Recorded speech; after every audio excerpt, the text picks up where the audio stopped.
Welcome back to We're Not Really Here. I'm Natalie Pike and I am joined tonight by Andy Morrison and Paul Dickov. And we've been watching that first half together here at the CFA. And wow, what an exciting first half. I loved it in Ali Man's commentary where he described it as like the last 10 minutes of a cup final, except it was the first half of a two-legged quarter-final in the Champions League. But it certainly kept us warm and entertained. Gents, immediate first thoughts of that half, Paul? Exciting to watch. I'm always really confident, but I was quite nervous, especially the last sort of 10-15 minutes of it. But, the game's end-to-end. Me and Andy just saying there before we came back on air that, Pep will be telling the players just to calm down a little bit. 1-0 up at home, in control. But you've got to give Dortmund credit. They're having a right good go of it as well. For the neutral, great game to watch, and loads of incidents, great goal. Penalty given, not given, goal given, not given. For 45 minutes, everything. Yeah, it really did have everything in that first half. Andy, what did you make? What's your overall assessment of the half? Well, we've dominated possession, which was expected. But listen, I'm not going to try and sugarcoat it. I think it was a really poor performance in the first half. I thought we were really sloppy in the final moments, especially in the attacking third, the final pass. I'm pretty sure we'll have given the ball away more times in that half than we have all season. So I think Pep will not be happy at half-time. 1-0, he'll be seeing an opportunity to have put this game to bed. Perhaps we've had the rub of the green, a little touch on a couple of the key moments, but let's not debate VAR in any way because the rub of what we've had to deal with over the years. That specific moment on the penalty, I thought initially it was a penalty, and then you look back on it and maybe it's not as clear as we first thought. But no, I don't think Pep will be happy at half-time because it was too frantic, it's too fast. It became a basketball game in those last sort of 10 minutes, 15 minutes, and that's not the way we play. And it was just a little bit of anxiety to get that final pass off too early. And perhaps that's the reflection that the human beings, and it's the quarter-final of the Champions League. And they want to put the game to bed, but I think just slow things down a little bit second half, take that extra pass, take a bit more care in the final third, and I think we'll be okay. Yeah, I was happy when half-time went there to give the players a breath for it all to calm down, but to give us a moment to catch our breaths as well, because it was, you say, it was a frantic first half. Now, the only goal in the half came on the 19th minute, and of course, it was that man, Kevin De Bruyne. And what a brilliant goal. Came from a mistake in midfield by Emre Can that was picked up, and then Kevin De Bruyne did some magic feat in midfield. And from there, Paul, Foden, Mahrez, De Bruyne, everybody got involved, but it was just a brilliantly worked goal. Yeah, it was. Look, as soon as Emre Can gave the ball away, Riyad Mahrez gives it to De Bruyne, who then first touch takes on the wrong side of the defensive midfielder. It's trouble for Dortmund, and then his touch after his first touch, so that'll be his second touch, wasn't it? Is that right? So his second touch that drives into the space, it gives the Dortmund defenders so many difficult decisions to make, and Kevin De Bruyne always makes the right decision. Great ball to Foden, great ball across. Riyad Mahrez does brilliant. De Bruyne follows in as everybody does and gets his goal. But the thing I liked, because we won, the mistake was further back. It would have been quite easy for people to stay and watch Kevin and Phil Foden. But there was 4 or 5 players breaking their neck to get into the box to get in the end of it. But once the ball's been given away, great team goal as we've seen all year. Yeah, and a big shout out to Riyad Mahrez there, because he did so well that he looked like the ball was going out, but he managed to sort of claw it back, keep it in, and get that pass across to De Bruyne. Yeah, and De Bruyne's initial momentum has carried on. It's a terrific bit of play, which sometimes gets overlooked in these games when you're trying to break lines, and it's so hard. You've seen how difficult it is with 10 men behind the ball, but once De Bruyne actually steps past the player and then breaks, then it's very easy. It's not easy, but it's a lot easier to find that ball down the side of the defender once he's broke forward. That key moment to be able to step past and break a line was the game changer at that moment. And then great composure from Mahrez. I could see me in that situation, panicking, trying to get a shot off, falling over, but composure, set perfectly. And the one player we spoke about before the game that'll be wanting to make sure that he leaves his impression on this game will be De Bruyne, and he has already this first half. But I think it's a big half-time talk from the manager. I really do. Settle things down, and I think he'll get some key messages across him. I think we'll see a totally different half in the second half to this. Yeah, there was a couple of big decisions that happened that seemed to change the game, certainly the tempo of the game after these decisions. So around the half an hour mark, there was a penalty given and then overturned by the referee using VAR. Exactly what VAR is meant to do. He went over to the side of the pitch, he re-looked at his decision and he overturned it. Paul, we were all quite comfortable that was the right decision. What did you think? Yeah, I think it was. Look, there's a bit of contact on Rodri's knee. But as you said, that's what VAR's there for. The referees. And to be fair, the referees took his time. He's listened to what he's getting told. He's went over and looked at the screen for a good few minutes as well. And look, you've got to say as much as well. Wanted a penalty kick at the time, and hopefully 2-0 that it was the right decision. So I'm not a big fan of VAR, but I've got to say they've got it right there. And then following that, it did start to get quite frantic, quite end-to-end. And as Aliman described, like the last 10 minutes of a cup final. Towards the end of that first half, there was an incident with Ederson and Jude Bellingham that we do want to touch on because we cover everything that happens in the game. But a foul was awarded and the goal that they scored was not to be. And let's just say, Andy, we are getting the rub of the green tonight is a fair assessment, probably. I think in those...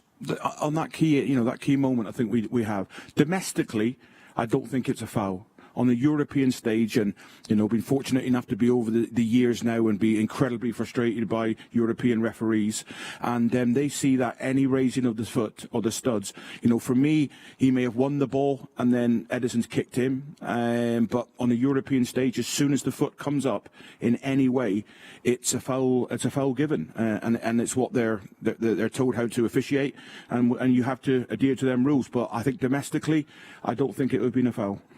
But it is 1-0 there at half-time. Now, Andy's already sort of indicated he's expecting a good stern talk from Pep there at half-time. Paul, what sort of changes are you expecting to see in terms of the play and anybody coming off the bench during this second half? I think at the minute, we'll see how it goes, but I think he'll be reminding them that even now at 1-0, the game doesn't have to be won tonight. There's another...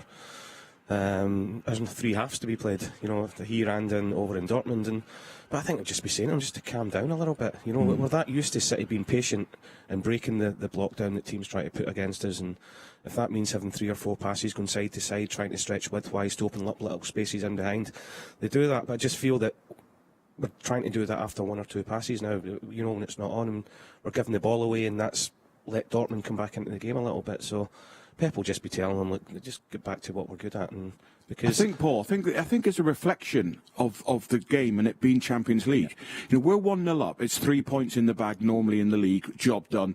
We'll get another goal later on. But there seems a little bit of anxiety to put this game to bed because of, the title of being Champions League game. And we want to get that second. We want to get that third one at home, and then it's dead. Whereas in the league, we've got our noses in front and we just complete possession now throughout the game. We wait for an opening and we're very, very patient. There's just that little bit of anxiety to finish the game off. There is, and you're bang on, because in the league we pass teams to death and we're just waiting them. Even if it's 0-0 at half-time or 0-0 after 60 minutes, there's still the confidence there that we're going to win the game, because opposition will get tired physically and mentally.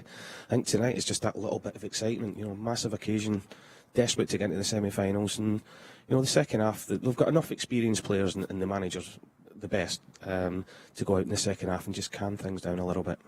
We are still 1-0 up. That is 1-0 to Manchester City in that first half. And of course, when you're looking at our bench, you can see Sergio Aguero, Gabriel Jesus, Raheem Sterling. So we have lots of options should we decide to make any changes there in the second half. Now we're going to have a quick little look at some of the tweets that you've been sending us. And we absolutely love it when you join in and get involved with the show. Use hashtag WNRH. So first of all, we always ask you to send in your pictures. I love seeing your pictures. And there's loads of them coming in tonight. And I love it when you send us them from around the world. So we can see Freestyle BR7 is tweeted us from Bogota in Colombia, and he said, Vamos City, today we will break the bad luck in the quarterfinals of the Champions League, and that emoji. And then we've also had a message from Mrs. Me who says, come on City. Now, I want to guess what that flag emoji is, but I'm not going to, so apologies. But Mrs. Me, tweet back. Tell me what that flag emoji is. And then we've got Ryan K. Deacon, who says, come on, City, we can do this. Let's win this. And a picture of her in her City shirt. But I'm spotting behind you there, Ryan, a picture of your dog. What a lovely chocolate lab there. Then we've got a message from Asfar Altan, and he says, ready to celebrate the win. 2 thumbs up, City scarf, we love that. And then we've got Rami, who says, come on, City, with his mug in front of the game, and also his guitar there, Rami. Oh, I'd like to see a little video of you playing your guitar, Rami, next time. And then we've got Callum, who says, past and present and the future, all in one picture. And that is a Sergio Aguero shirt next to Phil Foden on the screen. So thank you for those pictures. I love to see them. Now, we also asked you to let us know some of your favourite European memories for City. And we've got, well, not a European memory, but Darren Gandy has tweeted in first to say, Paul, you're correct. It is not as warm as it looks tonight. I'm watching from the bus on my way home from work. Excellent work, Darren. I hope you are home now and nice and warm and under a blanket. And then we've got Puyar, who said, my favourite European night is Tottenham's second leg 3 years ago. It was a massive shock and a heartbreak for me, but it was one of the best matches I've ever seen. And then Nij MCFC has said, my favourite memory will be created tonight at the Etihad, and I want my club to win. Let's go. Love the positivity. Right. We're moving on to Guess the Blue. We asked you to tweet us who you think it is using the hashtag WNRH. Guesses included Stephen Jordan, Joey Barton. I thought both of them, but wasn't really sure. So we're going to have another look now. Then I'll read out some of your guesses. And then at full time, come back so we can tell you who it is. Okay, so... Right. See, I think I'm seeing an old club badge there. That's my only kind of tip. Are you seeing eagle wings there, or am I making that up, Paul? I'm just looking at the little black that's on the sleeve there, which makes me think that it is somebody a little bit older, although they look young. Yes, a younger player a while ago. Are you sticking with Joey? Yeah. Sticking with Stephen Jordan? I'm going to have to stick with him, but I'm leaning a little bit more towards you, Paul, looking at that last again. OK, we've got loads of suggestions in, and we've got a real good variety of them. We've got Niz Hit, who said it's a young Phil Foden. Maybe. We've got Theo, who says Joey Barton. Balam Ketty says Joey Barton. There's a few people saying that now. We've got Mason Mercer, who says that's Foden. OK. Imaya Tierra says Foden. Misra says Joey Barton. Yanis says Phil Foden, mystery player. Clara, now Clara's really good at this. She was one of the only people that got it right on Saturday when the answer was Keith Curl. She said it's Joey Barton. Clara's good at this, so I'm going to sway with her. Thomas Halfin said Joey Barton. Oh, a different one. Tom Worrell says Michael Johnson.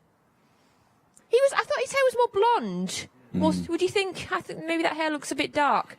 But thank you for all your suggestions. We love getting them in. Use the hashtag WNRH. Come back at full time and we will tell you who that mystery blue is and see if any of us got it or if producer Tom has got another victory against us, because only Clara got it right on Saturday.